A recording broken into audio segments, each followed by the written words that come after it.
eu quero entrar na faculdade. Todo mundo quer, então a gente faz o Enem. O Enem você não pinta as bolinhas? Sim.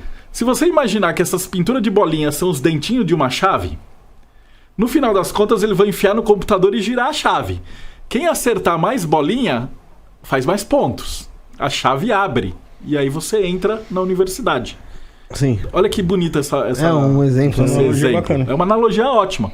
Então isso seria essa lógica. Então por que existe essa iniciação? É para evitar que picaretas entrem na maçonaria. Então quando alguém fala que vai ser um maçom, a primeira coisa, o processo demora 1 ano. Então primeiro, vamos supor que o Felipe quer entrar na maçonaria, ele precisa arrumar um padrinho. E aí alguém vai ter que indicar ele, aí alguém tem que se responsabilizar por ele. E aí a gente vai checar todo antecedente criminal. Então, por exemplo, se você roubou o cartão de crédito, tá marcado na sua ficha, você foi preso, você não tem como entrar.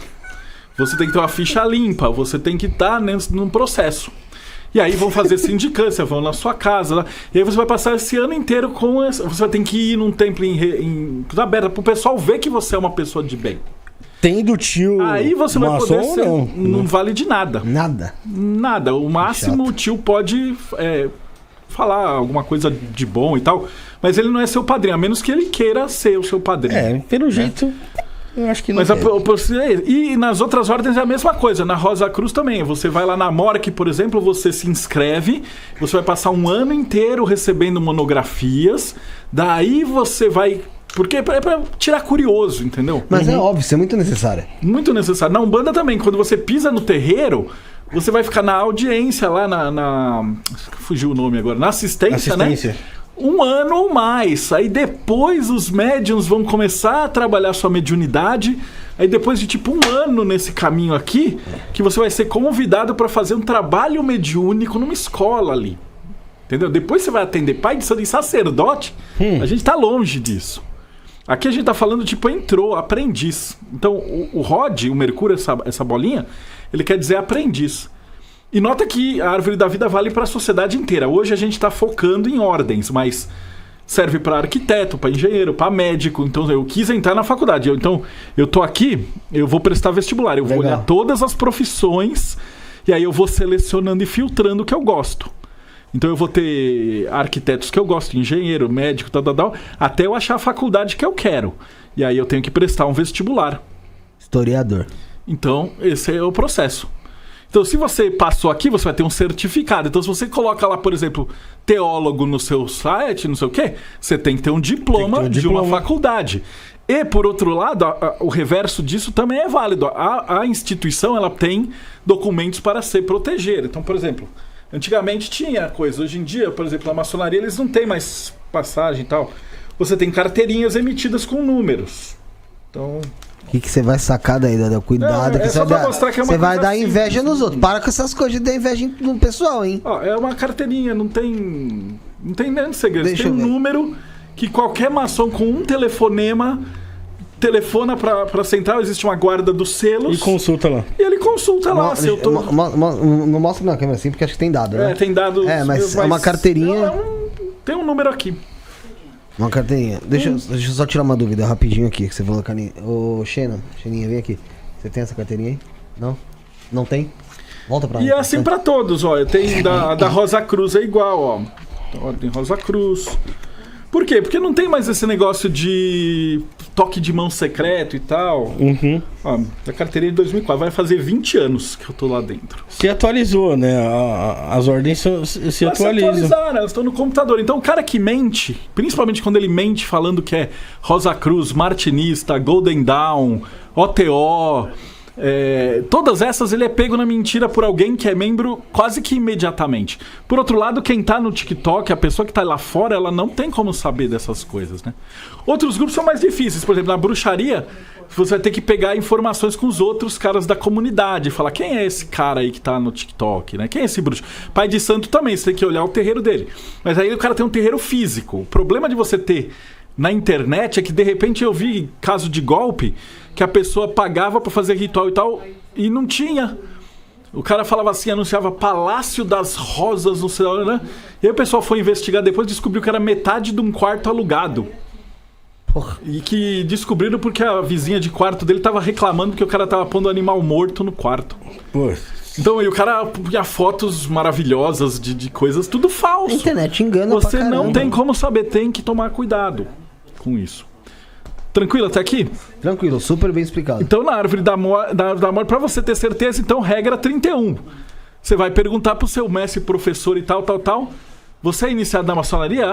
Você tem algum documento e tal? Se bem que, em dias de hoje, geralmente, se o cara é alguma coisa, ele vai postar uma foto dele do tempo paramentado, ou alguma comanda, uma medalha. Então, a pessoa já vai ter, e os que são já vão descobrir.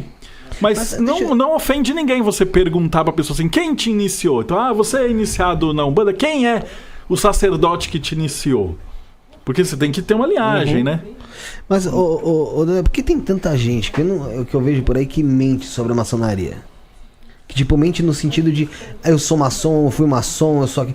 Por que o pessoal vê, talvez na sua... Eu acho que eles sim ficam impressionados e falam, o cara é maçom. Tem segredo. A gente já teve assim, sei lá, uns 5, 6 picareta, né? Charlatão. A gente teve um caso antigo do Rio de Janeiro, um cara que fingia que era rabino. E ele só foi pego... Fingia que era o quê? Ele fingia que era rabino pra comer a mulherada. Eita!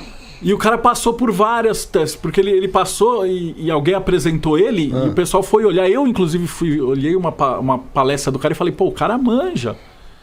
E ele passou batido. A gente só descobriu, porque naquela época não tinha internet, era bem mais difícil.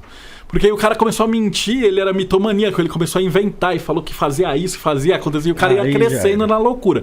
Eu vou explicar, a pessoa na árvore da morte, ela vai crescendo na loucura. O que é muito cara louco, foi crescendo na loucura. É a corda, né? Vai se dando corda. Vai ficando cada vez mais maluco. E aí quando ele falou que era maçom, a gente falou, legal, vamos dar uma palestra pro cara. Até aí tava todo mundo de boa. E aí o cara falou, beleza, me dá seu número, sua carteirinha, por quê? Porque dentro da carteirinha o pessoal faz, às vezes, certificado. Você tem mais coisa aí, Marcelo? Meu Deus, Marcelo, calma. Por exemplo, você faz um certificado. Eu ganhei um certificado de reconhecimento do grão-mestre do México. Que eu fui pra Cancún pra representar o Brasil pra palestrar lá. Então eles perguntaram, qual é o seu número? Imagina a vergonha, né? Pô, o cara não tem... E o cara não tinha um número pra gente poder fazer um certificado pra dar um prêmio, uma placa pro cara. E aí o cara... E uma hora que descobre isso, eu acho que a egrégora maçônica, ela é muito grande, ela é muito... O cara, ele é escorraçado, começa a vir, cai. Em 2 semanas... O cara tava completamente exposto, apareceu o nego golpe de tudo que era umas mulheres, todo mundo, e o cara evaporou. Então quando o cara começa a mexer com coisa séria, tipo, rabino é a mesma coisa, falando que é a federação, é pra você ser um judeu e falar, eu sou judeu, e aí isso chama uma puta de uma atenção. Eu conversei com o Iair, com o Goya, eles passaram. Hoje em dia eles estão pedindo até aquele teste de genoma. Pra provar que é a sua mãe, que você tem ascendência, que é a sua linhagem. E aí você tem que passar, tipo, 1 ano frequentando a sinagoga. E estudando a Torá. E depois desse 1 ano, o processo, você vê, é parecido com a maçonaria. Os sacerdotes vão conversar com você para perguntar se é isso mesmo que você quer. E aí depois desse 1 ano, ó lá, na Rosa Cruz 1 ano, na maçonaria 1 ano, então você tem um processo e não é fácil. Você vai ter que ler, estudar e tal. E aí você vai começar a frequentar o lugar. Aí você vira aprendiz. Então não é só chegar, como sempre, mentira. Você chega no TikTok, Instagram, você fala a besteira que você quiser, né? Fala, e ali, xerebecanto, merda. O leigo não sabe, mas qualquer judeu que vê isso... 7 aulinhas de hebraico. Dá pra aprender alguma coisinha? É o hebraico de Duolingo. É o básico do básico. Mas o hebraico de Duolingo. É porque, sabe o que acontece? Sabe o que acontece? Não é um idioma que é parecido com o nosso, que tem uma fonética totalmente diferente. Não é, ele escreve de trás pra frente, as letras têm um outro estilo, demora anos. Então o que acontece? É um negócio que não é popular. Então se chegar alguma pessoa e falar que... Falou, beleza, você falou, pode ler. Tô falando, tá ok. Fora que o cara pode falar que sabe ler hebraico, que não sabe. Mentira, entendeu? Você não vê filmes aí em hebraico. Não tem como treinar. É uma coisa que realmente é difícil. Eu vi um picareta uma vez, muitos anos atrás, falar assim que ocultista tem que ler em hebraico. Tipo, a pessoa era semi-analfabeta. Não, tem que saber hebraico e aramaico. E a própria pessoa que falava esse negócio não sabia nada. Então ele queria cobrar dos outros, era tipo falar que os outros eram... De novo, caía no outro erro aqui, falar que todos os outros eram errados, que ninguém sabia hebraico, só ele, mas era mentira. Então você vê, Samael, pai da mentira, com a ilusão, com o TikTok. É feito pra Pra fomentar. E o coitado que tá aqui na cloaca, ele é enganado o tempo inteiro.